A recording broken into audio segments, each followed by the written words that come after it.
everyone, welcome back to today's video. In today's video, I'm going to be doing my review on SpongeBob SquarePants Battle for Bikini Bottom Rehydrated. SpongeBob SquarePants Battle for Bikini Bottom Rehydrated is a remake of the original SpongeBob SquarePants Battle for Bikini Bottom. It's a remake from the ground up with with new graphics, new models, new textures, and everything. It got literally rebuilt from the ground up. And this game came out in 2020 compared to the original game that came out during 2003.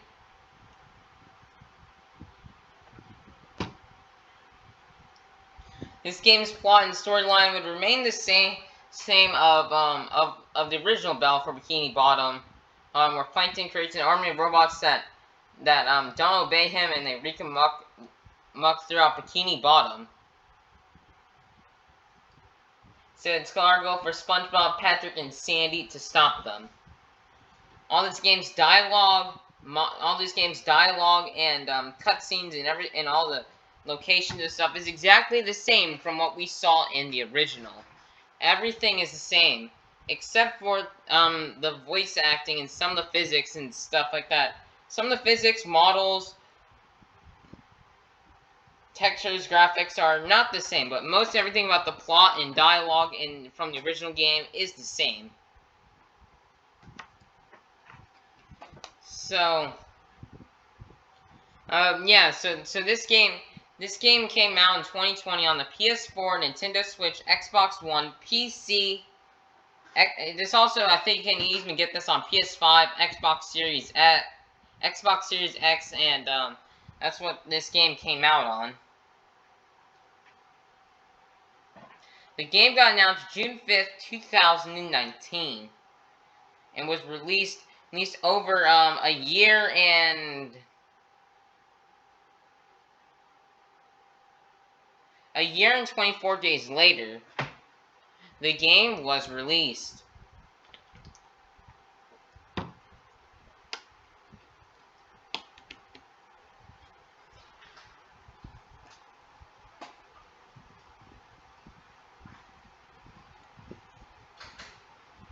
The game's voice acting would unfortunately remain exactly the same as the original, so we still did not get Mermaid Man or Mr. Krabs. We couldn't get Mermaid Man's voice actor for 2020 because he unfortunately earned his boards and passed away in 2020, and THQ Nordic wasn't given enough big of a budget in order to get Clancy Brown to voice act Mr. Krabs, and even for all these other lines to possibly be redone if they wanted to. But I think I like the OG lines the best. I like the OG lines the best. You know, I like how the characters sounded back during season 1 through season 3 in the first movie, rather than now. And you can see how SpongeBob's voice is a bit more high pitched from the earlier seasons than it is now. So I definitely like how they keep that. All the models in this game would try to make them more seem like the modern day SpongeBob show. So they made all the characters a bit of a brighter color than what they were in the original, to show off how they would look now in the show. My opinion, I kind of like the darker, like when we saw the models of the characters from 1999 to 2004, when they were a bit darker and not as bright. I kind of did like that a bit better. But the models here are still really good and really cool. They definitely did change up the robot models. I kind of like the original ones better. They removed G-Love's eyes. They changed Monsoon's pattern of his umbrella, making a rainbow, while in the original game it was red and white. They did change their tubelets, little like floaties, and they changed them from pink to green. They changed Tartar's canister of tartar sauce. They changed it from being a square rectangular shape to now just looking like a literal milk jug. They also did remove some of the effects in this game, like the steamy hotness you would see from stuff like hot sauce or tartar or sauce. It would have like a flame indicating it's hot, but they kind of removed that in this game. I mean, it kind of makes sense because it's underwater, but I kind of like it how it was in the original a bit better. For the cruise bubble in this game is you see it's like in 3D mode instead of, it's in third person view rather than first person. So that's what you get to see for the cruise bubble. I kind of like the original game a bit better. Also, now the game's items in this game were put around in a bubble instead of just being laid out in the open. Like the golden spatulas were in a golden bubble, are in a golden bubble. The underwear and the socks are also in bubbles. Then all this stuff like artwork and steering wheels are also in golden bubbles. So yeah, because I mean we are underwater, so I mean it kind of does make sense. But I kind of like how it was in the original better. No hate on this game. This game is still very amazing. I like what THQ Nordic did with it.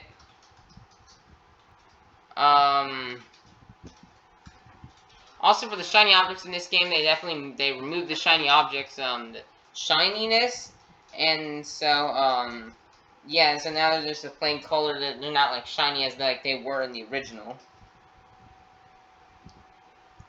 THQ Nordic took 10 months to make this game, which is kind of unfortunate they didn't get a larger amount of time, because this game was supposed to come out the release of Sponge on the Run, but Sponge on the Run got delayed because of the COVID-19 pandemic, and so people couldn't go to the theaters and watch it, so they had to delay that until 2021. And then, so I think the game should have been delayed, because I think this game was partially rushed. I mean, they were working in a pandemic in 10 months, you know, so that's probably very, very hard on them. So, yeah, I wish they definitely did have more time, so that way it could have been more polished. Because in this game, there's stuff that is a tiny bit unpolished throughout this entire game. It just doesn't feel as polished as the original. I mean, there's some bugs and glitches and errors, such as when you die in the first area of Blue Lagoon, you hear all those, the lifeguard tower reflectors. You can hear them all go off at once, which is kind of loud. Some of the physics in this game just are kind of broken, and they're just not really the same, and not as they're not the same, and they're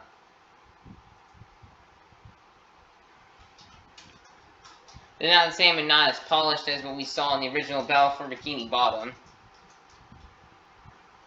So my story, how I found this game, and I originally, guys, when I found this game, I thought it was, I thought releases of footage of this game came out before the announcement.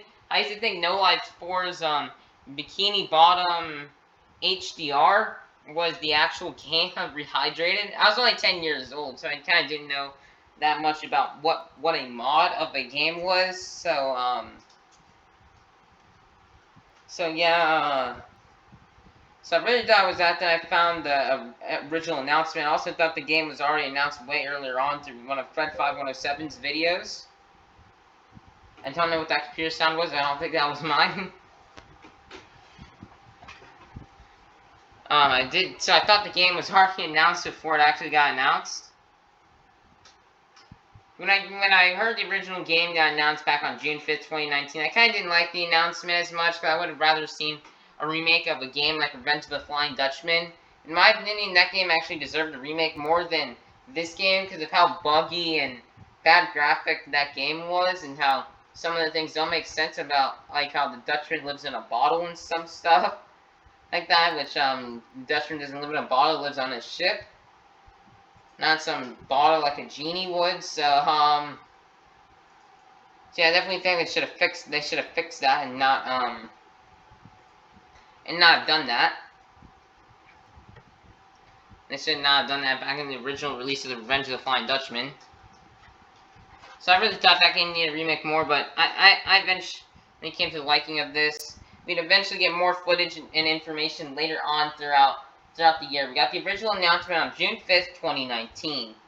And then we'd go silent until August 2019, when Gamescom was coming into Germany with a demo of the game, which would feature the first area of Jellyfish Fields as well as the King Jellyfish boss fight. So we get to see that. definitely looked way different, as Jellyfish Fields looked like an evening sunset back then compared to what it is now in the broad daylight. So after they did that, we'd have a few months until more footage would get released, or I wouldn't say footage, but we got information on the collector's editions. I'll talk about that more later on. So we get the collector's editions, then we start to get more Jellyfish Field screenshots and more concept art from Rock Bottom and downtown Bikini Bottom. We got those concept arts, and then we got more footage from Jellyfish Fields featuring Patrick.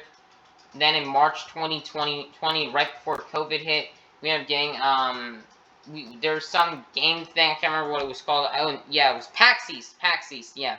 So in PAX East, we got more demo footage on the game just featuring just the first area of Jellyfish Fields, nothing else. So yeah, we get more information on that. We get to see some of the changes.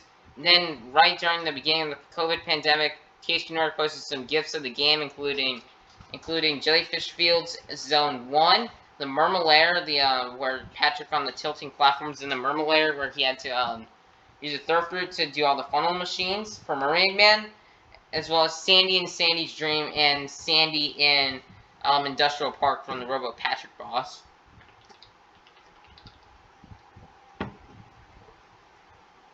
And then in April 2020, we would get the first ever trailer for this game. And then we got the first trailer, which completely changed my mind about the game. I immediately thought it was going to be my favorite SpongeBob game, because I saw how vibrant it looked from the Rehydrated trailer. And then throughout the rest of April, May, and June, we would get a lot of trailers.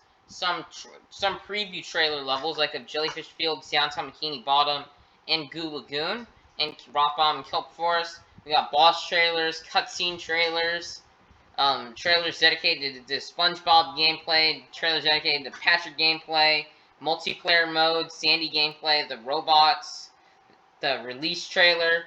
And then it would come time for June 23rd, 2020. I'd boot up the game for the first time, and I really, really enjoyed it. I really enjoyed it. I had a fun time.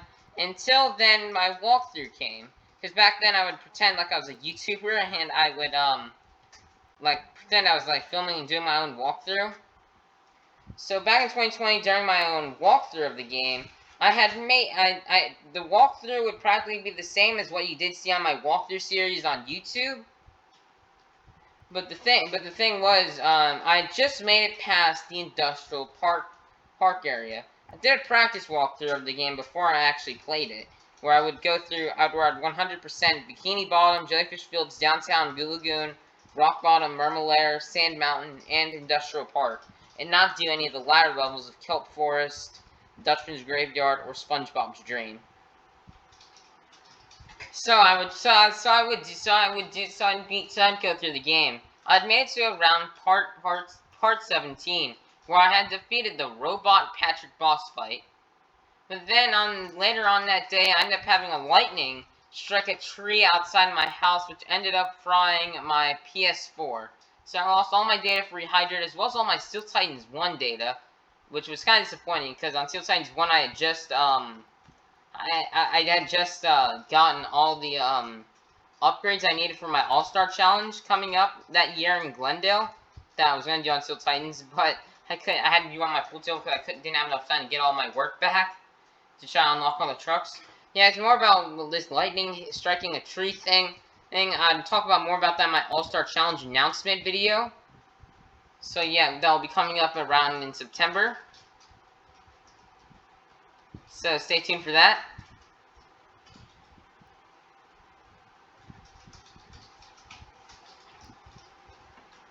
So then after that, I ended up not having a PS4. At this point, as of playing Rehydrated up until part 17 of my walkthrough back in 2020, when the lightning struck the tree, this was not during my walkthrough this was not during my filmed walkthrough upload on YouTube. This was back during my walkthrough I did by myself.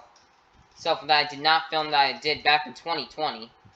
So I was left without a PS4 for a little while. So then I ended up, I wanted to get through at least one full game gameplay of Battle for Bikini Bottom before the end of the summer. So I ended up booting up the original game. As of booting up the original game, I started to like and enjoy it more than what I did Rehydrated. All this graphics and special sound effects and all the looks, details, graphics, where I immediately had Battle for Bikini Bottom, the original, back as my favorite SpongeBob game and my favorite game of all time. Because Rehydrated was my favorite game of all time when the first ever trailer got dropped of the pre-hydrated trailer. So after that, I would get a PS4, and I'd finally by near the end of summer of 2020, I had finished Battle for Bikini Bottom Rehydrated and beaten the game 100%. Almost after maybe a month or two after the game had come out.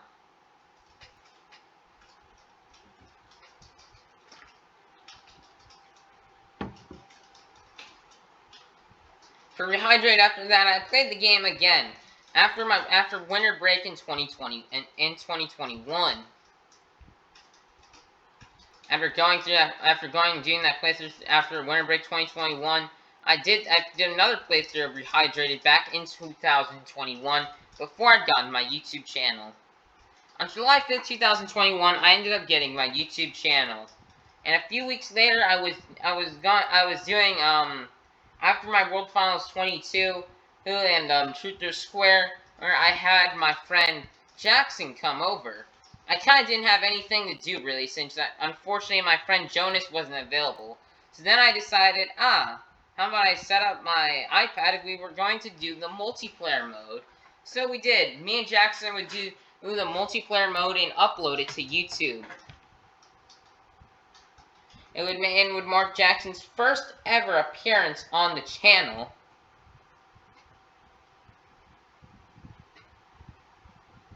And then after that, my next playthrough of the game later on during the summer of 2021, I did another speed run. I did my first ever Rehydrated 80% speed run, and I finished it in 3 hours and 45 minutes. After finishing that, I wouldn't play Rehydrated again until next summer. In my original plans, my Rehydrated walkthrough was originally going to be after my OG Battle for Bikini Bottom walkthrough, but unfortunately, due to my whole Monster Jam schedule, I just could not have time for it because my Monster Jam schedule, I couldn't do it until the summer break. And then it would be time for the summer break of 2000. The summer break of 2022. I decided I did some speed runs. I did some 80% speed runs, and then I did a Rehydrated speed run. A Rehydrated 100% speed run, which got me kind of like really burnt out from speed running. I will be doing more speed runs soon. Starting next week, I'll bring back my speed runs. So, yeah, so after that, I ended up, starting doing my walkthrough of Rehydrated. And then after I did my Rehydrated walkthrough, which would be 28 parts, and I played the multiplayer mode. After that, I think the Rehydrated walkthrough would be over. And the end of playing Rehydrated until probably later on this year. Later on this summer, I should say, I will be doing 2 more Rehydrated speedruns for the summer. And that will conclude of my entire story of Rehydrated and my review. I would say this game is pretty solid. Unfortunately, we could not get Clancy Brown.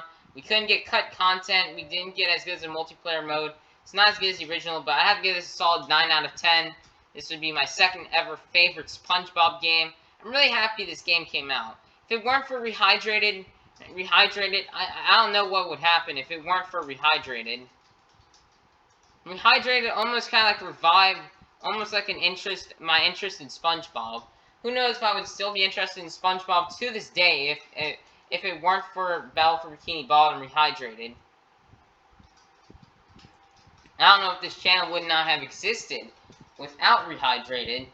So, I really wouldn't have known what would have happened to this to my interest in SpongeBob on this channel if it weren't for this game. This game and SpongeBob SquarePants Battle for Bikini Bottom Rehydrated introduced me to like several different community members in the SpongeBob world, such as Writers DX, Shift, Fred5107, Blue Knight, and many other people in this community who I've never seen. I wouldn't probably have the interest of speedrunning this game if it weren't for this game. Because if it weren't for this game, I probably wouldn't have figured out that much about Shift and some of the other great community members. If this game had never released, I probably would have lost the interest for probably SpongeBob, maybe. It could have been possible. So yeah, it could have happened. It could have happened because, you know, I may have just played the original game a few times and maybe I just like lost interest in SpongeBob possibly. But as far as my interest for SpongeBob now it is not going anywhere. We still have a lot of business we still gotta do with this little square little sponge on my YouTube channel. We still got a lot of stuff we're gonna do. We're still gonna be keeping those SpongeBob characters. They're gonna be still remaining in those stands watching those shows. You'll also see some cameo appearances from my SpongeBob characters in my Pit Party videos in IRL Monster Jam. We still have many more SpongeBob games left to review. We still have more speedruns of Battle for Bikini Bottom we still gotta do. We still gotta cover some more footage for Battle for Bikini Bottom Deluxe in the Cosmic Shake. We still gotta do all that. We're gonna do that. There's still a lot of business. You still gotta do yeah with this sponge. This game is not going anywhere. My passion for SpongeBob, my interest in SpongeBob is not going anywhere, viewers. So don't worry. It's gonna stay. But yeah, that'll be practically the end of this video. This game will be a 9 out of 10. Thank you for THQ Nordic for making this game. Thank you to all the speedrunning community, Cole, Hazel, KT, Shift, for all coming together and like trying to do all these speedruns to try to get this game remade. Very, very big thank you. Thank you to those to all those community members. Thank you to Purple Ant for making such an amazing game.